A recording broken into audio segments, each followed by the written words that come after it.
Stay until the end for a special thanks to our sponsors. The art you're seeing is commission work. Message me on any of my socials and maybe your commission will be featured in the next video. Hi, hello, and welcome. I am a giant anthro dog and definitely not a pineapple-shaped hairbrush coming to you to rant. This is a script, I am just not good at writing them. In my last video, I talked about the dirty truth of deer in the furry fandom, and I got a lot of questions, and a lot of rumors were flying around about the legitimacy of my story. People saying that I made it all up, that I have no friends, that I don't even know any deer in the fandom.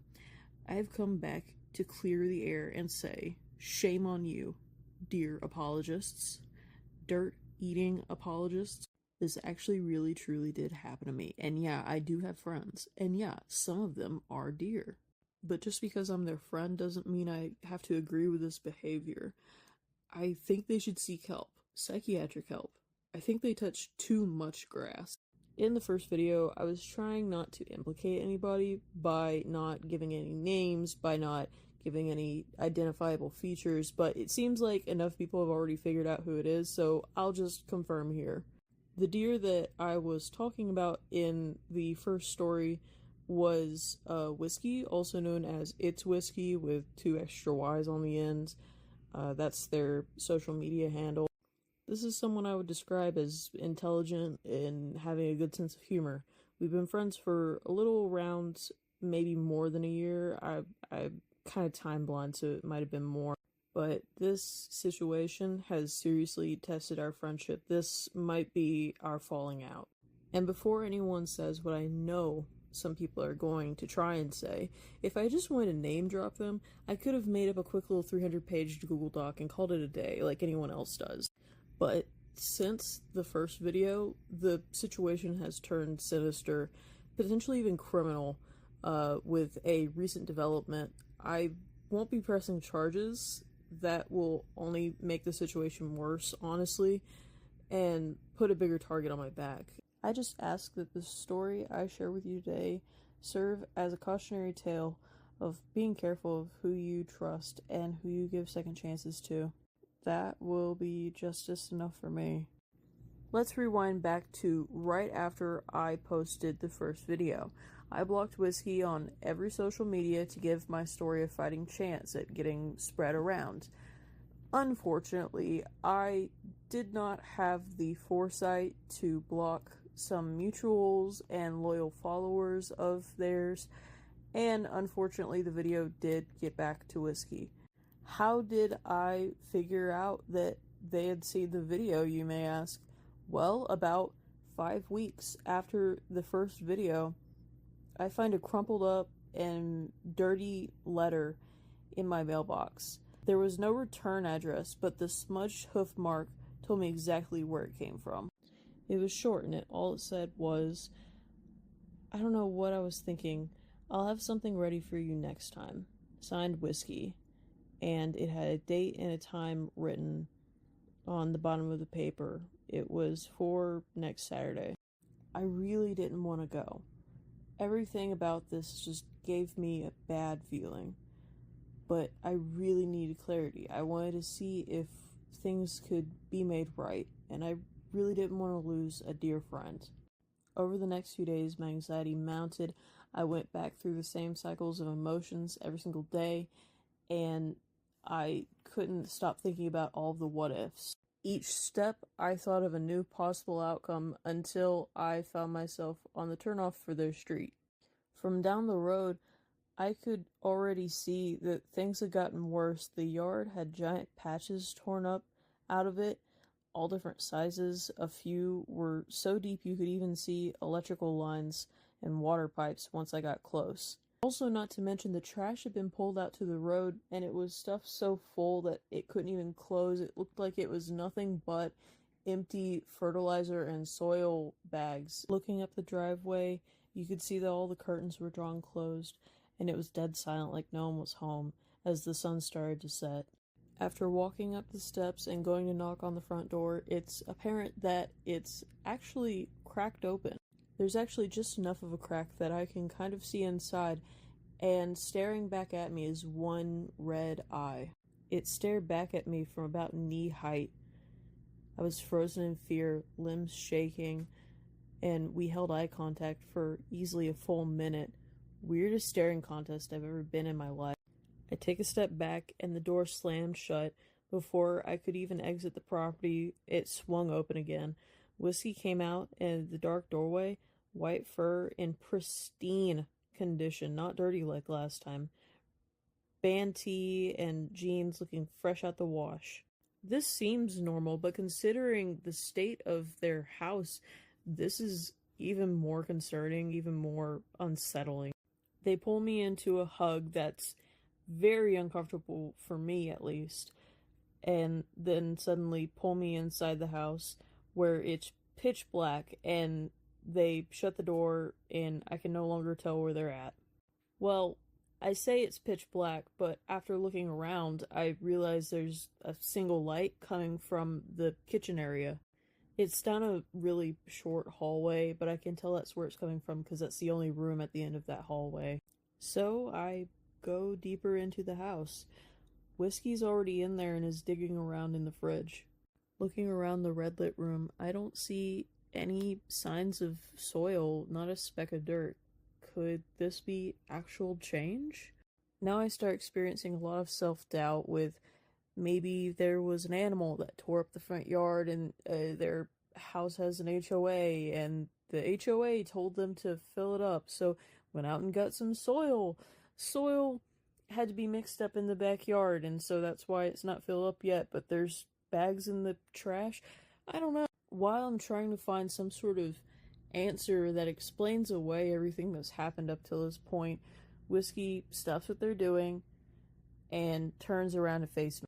In their hands is a cake, and they say very plainly that, you know, the past is the past, but maybe we can hash things out over a slice, and I really can't hide the grimace on my face. God, this is a dirt cake, isn't it? It's just like the pie. I'm cut short by the look on their face, though. They do not look amused by me saying this. They draw my attention back to the note that they had wrote me. They explained they wouldn't invite me over just to disrespect dietary options that weren't their own. And God, the look on their face, it was... oh, God, now I'm the asshole. Wow, yeah, they were really considerate and went out of their way to make me a cake. I cut myself a slice, start thinking about how inconsiderate I've been. I take a spoon and think about how I shouldn't have judged them. I take a bite and I think about how it's weird for me to be so weirded out by them eating dirt. I'm still weirded out by it, but maybe I shouldn't be. I swallow and I think, well, what's the harm? Maybe I could even diversify my taste palette and learn a few things from them in the kitchen. And suddenly the floor is rushing up to meet the side of my face as everything went black. Who knows how long I was passed out for, but when I wake up, it's dark again. I tried sitting up and bonked my head on something very close above me and quickly established I'm occupying a very small space. Feels like wood and I can smell dirt. I was in a coffin. I scream for help as loud as I can, and a few minutes later, I heard muffled footsteps above me. Look who's taking a dirt nap now. I hear Whiskey cackle. They buried me alive. I start screaming and pleading for them to let me out, and banging my fists on the door. I start coughing and my eyes start watering. Shortly after, I can hear Whiskey walking away. Now I was alone. I had to help myself out if I wanted to get out of here, if I wanted to see another day. I couldn't feel the weight of my phone in any of my pockets, and it wasn't anywhere else inside of the coffin with me, so they must have taken it from me before burying me. I mean, honestly, props. But somehow I did still have the spoon from the cake, so I have something to work with here. If I can just find a panel that's loose, maybe I can dig myself out of here. At least an hour goes by, I'm pawing around, and finally I find one of the panels that I could wiggle loose, and that's about the time that I hear thundering in the distance. Great. This really can't get any worse. Now not only am I having to regulate my breathing so I don't run out of oxygen under the soil, but now I have to get out of here before I'm buried in a slurry of rainwater and mud. It's about another half hour, and with the help of the spoon, I'm able to dig out a big enough space for me to sit up in right outside of the coffin. As I'm working my way up, I'm sort of packing the dirt into the coffin with my feet. About this time, a small puddle was starting to form under me. I really need to hurry up. As I'm able to stand up, the dirt above me comes down on me one last time and caves in, and I'm able to reach my hand up past it and feel the open air. Finally, I'm right there. I'm finally above ground. I'm purely going off adrenaline at this point. I'm so tired. I'm wet. I'm dirty. And it took me a couple minutes to catch my breath after pulling myself up out of the downpour. You'd think that the worst is behind me, but this next part's probably the scariest part. I look around and there's no signs of whiskey, and also realize they didn't take me very far. I'm still in their backyard. It was kind of scarier than if they had taken me out into the middle of the woods and buried me, because this means they really thought they were going to get away with this. I got up onto my feet and wandered up to the back door in the rain. Okay, in and out. In and out, in and out, in and out. I've got to get my phone and then I can get out of here. Soaked and covered in mud, I slipped back inside and headed towards the kitchen that was now pitch black. A crack of lightning revealed my phone sitting on the counter. Right behind it was a slice of cake. I gripped the spoon tight in my hand and quietly moved towards my phone, and right before it's in my hand, the room lights up from the fridge light behind me. I quickly spin around, brandishing my weapon, and was met by not whiskey. It was their partner, who looked me up and down, grabbed a cooling pack from the fridge, and wandered back to where they came. Oh, okay.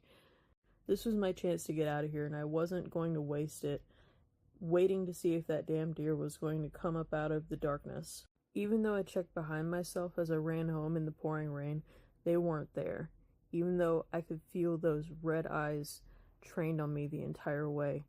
They weren't there. I had to keep on telling myself that so I could just get home. I really did hope that I could put this all behind me after this, that I could just act like this was all just a bad dream. But I just couldn't. But I couldn't whenever I had Whiskey's sock puppet accounts in my DMs sending, deleting, and resending screenshots from giant group chats of hundreds of other dirt eaters talking about the best ways to eat dirt and get rid of those who expose them. This can't keep going on. This can't keep happening. This has to be stopped. If you want entry into the anti-dirt Discord and help clean up this fandom, comment below. If you're a deer, a dirt eater, or a sympathizer in this fandom, prepare to take a well, I've got to figure that part out. Anyway, stop eating dirt or face us. Thank you for watching. All this is satire. Please don't send any actual hate to anyone, but do feel free to comment, quote-unquote, imposition or sympathizing for the cause. And remember to keep it kind. Parties mentioned are in on the joke. Special thank you to my Ko-fi members on the screen. This month we have Big Dog Alan B and Siam S, and King of the Furries Vector S and Strider. You can join in and get special monthly rewards like monthly art and early access to content as well as other things. Go to ko-fi.com/12adobe and click on the membership tab to learn more. Bye-bye.